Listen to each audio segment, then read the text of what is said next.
So, మీ హిమాలయాల టూర్‌ని ఎప్పటికి postpone చేసుకున్నారు. లైఫ్‌లో ఏది వద్దు అని చెప్పి మేము వెళ్ళిపోదాం అనుకున్నాం. హ్మ్. బట్ ఇప్పుడు మాకు చూస్తే ఆ స్ట్రాంగ్ అయిన మైండ్ సెట్టే ఇప్పుడు మాకు we are doing a good spiritual journey. Hmm. హిమాలయస్‌కెళ్తేనే స్పిరిచ్యువల్ వస్తదని తెలీదు. హ్మ్. గుడికెళ్తేనే మీకు భక్తి వస్తదని తెలీదు. ముందు మనకిక్కడ భక్తి ఉంటేనే మీరు గుడికెళ్తారు. హ్మ్. సో, నేను గుడికెళ్ళొచ్చా నేను ఈరోజు నేను మంచోడయిపోయానని కాదు. హ్మ్. మీకు ఇక్కడ లోపల ఉండాలి. హ్మ్. అదే హిమాలయస్‌కెళ్ళాలనుకున్నప్పుడు మనం ఎందుకు హిమాలయస్ అనుకుంటామంటే అక్కడ ఎవ్వరు ఉండరు. ప్రశాంతంగా ఉంటది. మనం ఎవరు డిస్టర్బ్ చేయరు.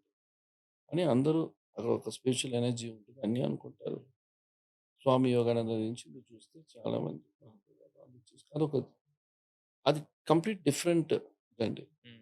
మనం బుక్స్ చదువుతాము. బుక్స్ ఎందుకు చదువుతాం? దాంట్లో కొంతైనా మనం ఫాలో అవుతాం. యెస్. బట్ ప్రాక్టికల్లీ హ్మ్.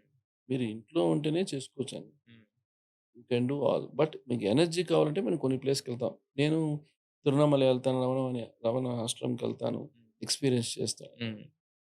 నేను అనుకుంటా బాగా మెడిటేషన్ చేయాలని కొంచెం నిద్రపోతాను. హ్మ్. ఎందుకు రావట్లేదంటే నాదంతే.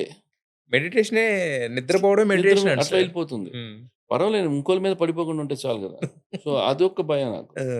సో, ఏది ప్రయత్నించకూడదు. హ్మ్. నేను వాళ్ళందరిని చూసి నేను గూడా కూర్చుందాం కూర్చోను. ఆ! నాకు రాలే. ఆ! సో, ఇంకోళ్ళని ఇన్‌ఫ్లూయెన్స్ అవ్వకూడదు. హ్మ్.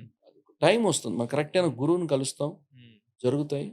ఇవన్నీ ఇప్పుడు దేవుడు డిసైడ్ చేస్తాడు అంతే. అంటే లాస్ట్ టైమ్ మీరనుకున్నారు కదా! మీరు పవన్ కళ్యాణ్ గారు ఎళ్ళిపోదాం అనుకున్నారు కదా! హిమాలయాలకి అది నే అనుకున్నామండి పరిస్థితి ఇట్లా ఉండింది.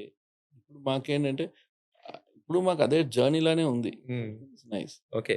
ఉంటాం ఇక్కడికున్న హిమాలయాల్లో ఎలాంటి మైండ్ సెట్ అయితే ఉంటదో అలాంటి మైండ్ సెట్ తోటి ట్రావెల్ అవును. చేస్తున్నారు. బికాస్ ఆఫ్ మేము మేము మా విజన్ తగ్గించుకున్నాం హ్మ్. పీపుల్. హ్మ్. సో, మీరు క్రౌడ్‌లో ఉండాలా? లేదంటే పీస్‌ఫుల్‌గా తక్కువలో ఉండాలా? హ్మ్. అనుకుని ఆలోచించాం. హ్మ్. హ్మ్. యెస్. ఇప్పుడు గుడికెళ్ళేటప్పుడు ఎట్లా ఉంటామో